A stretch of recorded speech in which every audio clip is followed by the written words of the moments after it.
자, 그러면 혹시 잘못 사면 어떻게 될까요? 한마디로 정리해서 얘기하면 아파트 못 받는다, 이렇게 먼저 정리해 드릴게요. 또 날짜까지도 잘 기억하시면 좋을 것 같아요. 모아타운 지역에 주택을 매입하시려고 한다면 지금 화면에 나가는 것처럼 서울시 전략사업과 모아타운만이 대안일까요?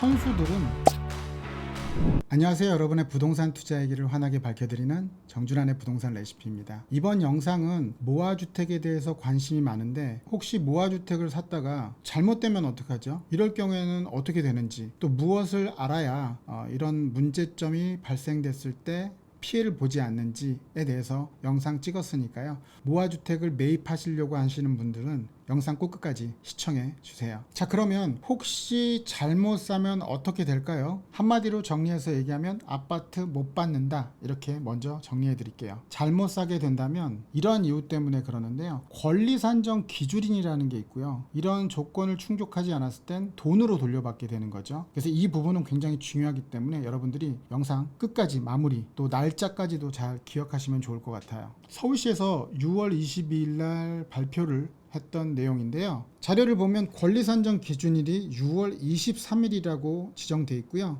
이유는 투기 세력을 차단하겠다라는 목적입니다. 그래서 혹 여러분들이 무언가 모아타운 지역에 주택을 매입하시려고 한다면 지금 화면에 나가는 것처럼 서울시 전략사업과 여기 전화번호가 있죠. 이 전화를 하셔서 좀 더 구체적으로 한번 확인하시고요. 정리를 해서 제가 말씀드리면 앞서 얘기했던 6월 23일이 권리산정 기준일로 지정 고시가 됐죠. 이렇게 권리산정 기준일까지 착공신고, 공사를 하겠다고 신고를 하지 않은 사업에 토지 등 소유자, 그러니까 매입하게 된다면 해당 필지에서 모아주택으로 된다라고 한다면 현금청산 대상자가 되는 거죠. 돈으로 돌려받게 됩니다. 그리고 권리산정 기준일까지 착공신고는 한다고 했는데 조합을 만들기 위한 조합 설립 인가 전까지 그 사이에 소유권 확보, 그러니까 이제 등기를 하지 못했다라고 한다면 분양 대상에서 제외가 됩니다. 돈으로 돌려받게 되는 거죠. 근데 이곳을 샀는데 안 됐어요. 예를 들어서. 왜냐면 뭐 안 됐는데 현금으로는 안 주겠죠. 그래서 이런 조건도 들어가 있는데요. 2년 내에 모아타운으로 지정이 안 됐거나 모아타운 계획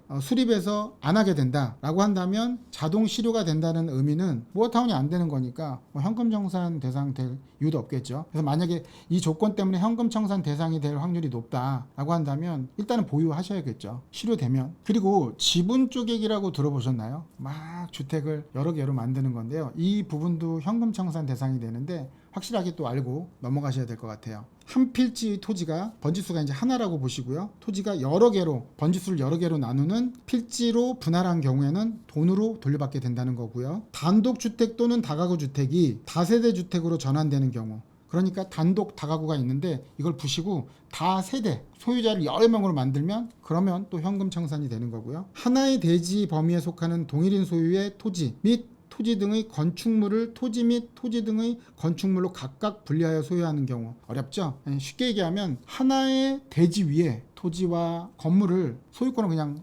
나눠버리는 거예요. 따로따로. 이래도 현금 청산이 된다, 이렇게 보시면 되고요. 네 번째, 나대지, 땅으로 있는 곳에 건물을 새롭게 건축하거나 기존 건축물을 부셔요. 그리고 또 다세대로 짓거나 그 밖에 공동주택, 뭐 공동주택이라고 하면 아파트도 있고 연립도 있고 다세대가 있겠죠. 주택으로 건축해서 토지 등 소유자가 많아진다, 이럴 경우에는 현금 청산이 됩니다. 따라서 기존에 있는 소유권이 몇 개 없는 상황을 막 늘려버리면 돈으로 주겠다, 아파트 분양권 안 주겠다, 이렇게 보시면 되니까요. 이 부분도 잘 참고하셔서 매입하시면 좋을 것 같습니다. 모아주택에 대해서 관심이 많아서 투자 목적으로 사시는 분들이 많은데 제 개인적으로는 이런 분들이 사셨으면 좋을 것 같고요. 첫 번째는 자금으로, 내가 갖고 있는 돈으로 아파트를 사기가 어려운 분들은 어쩔 수 없이 모아주택에 사면 아파트 분양권이 나오게 된다면 좋으니까 이런 분들은 사시기에 맞을 것 같고요. 자금이 있다면 아파트를 사는 게 전 좋다고 보고요. 무주택자로서 청약 점수가 낮으신 분이 있어요. 뭐 청약 점수가 가치가 굉장히 낮으신 분인데 청약만 바라보기에는 너무나 먼 나라 얘기가 될 수 있고 정말 장기적으로도 아파트 하나 마련하기가 어려울 수 있으니까요. 이런 분들은 모아주택 정도의 주택을 매입하시면 좋을 것 같고요. 장기적으로 투자를 하실 분들, 그러니까 이게 모아타운으로 모아주택으로 된다 하더라도 짧게는 2년 4년이라고 하는데 그게 어떻게 될지 모르는 거거든요. 그러니까 장기적으로 내가 투자를 하겠다라는 분들에게 적합하니까